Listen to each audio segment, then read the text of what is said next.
अस्सलाम वालेकुम।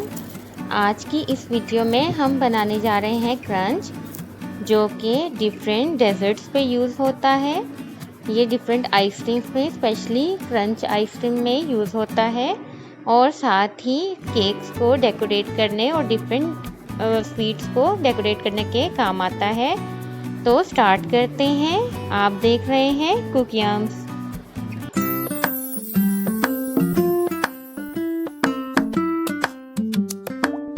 क्रंच बनाने के लिए हमने एक पैन में, यहाँ पे हम नॉन स्टिक पैन ले रहे हैं, उसमें हमने तकरीबन 2 to 3 टेबलस्पून ऑयल ऐड किया और उसको इस तरह स्प्रेड कर दिया। ये देख लीजिए। अब हम इसमें शुगर ऐड करेंगे। हमने तकरीबन यहाँ पर 200 ग्राम शुगर ऐड की है और इसको इवनली स्प्रेड कर देंगे ये हाथों की मदद से, देख लीजिए इस तरह। और अब हम इसको लो फ्लेम पे रख देंगे ताकि ये पक सके। इस वीडियो में आपको बहुत डिटेल बताई जाएगी, इसलिए मेरी रिक्वेस्ट है कि इस वीडियो को एंड तक देखिए और तमाम स्टेप्स को फॉलो कीजिए। अब देखिए, हमने इसको लो फ्लेम पे रखा और जब ये मेल्ट होने लगी, अभी ये हाफ मेल्ट हो गई है, तो हम इसमें चम्मच नहीं चलाएंगे, बल्कि हम पॉट को ही मूव करेंगे जब तक कि ये पूरी तरह से पिघल नहीं जाए। अब देखिए, ये बिल्कुल पिघल गई है। इसमें तकरीबन 5 मिनट्स लगते हैं। हमने इसमें हीट मीडियम पे रख ली। पहले हमने इसको लो पे पकाया, उसके बाद हमने इसको मीडियम कर दिया। अब हम कोई भी स्टील का बर्तन लेंगे और उसको ऑयल से ग्रीस करेंगे और उसमें हम ये ऐड कर देंगे।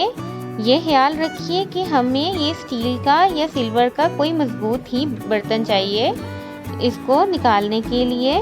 और देखिए, हम इस तरह इसको निकालेंगे और फिर हम बर्तन को मूव करेंगे ताकि ये फैल जाए और ये क्रंची बन जाए। इसकी जो है ये ज़्यादा थिक नहीं बने।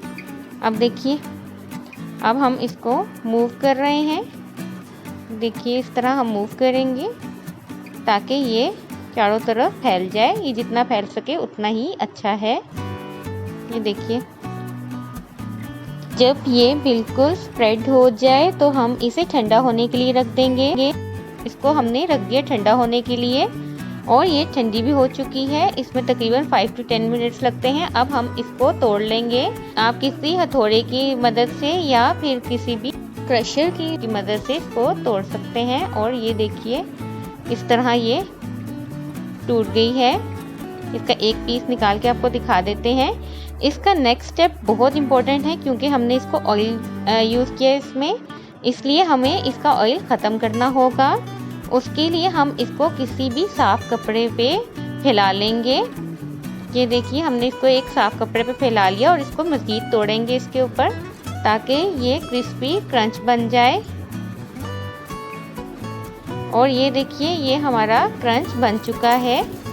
इसको आप किसी एयर टाइट बोतल में रख के सेव कर सकते हैं 2-3 मंथ्स के लिए।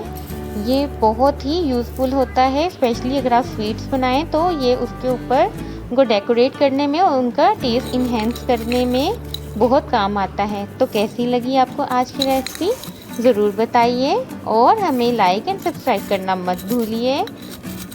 फ्रेंड्स एंड फैमिली के साथ ये रेसिपी ज़रूर शेयर कीजिए। अपना बहुत ख्याल रखिए और देखते रहिए कुकियम्स। अल्लाह हाफिज़।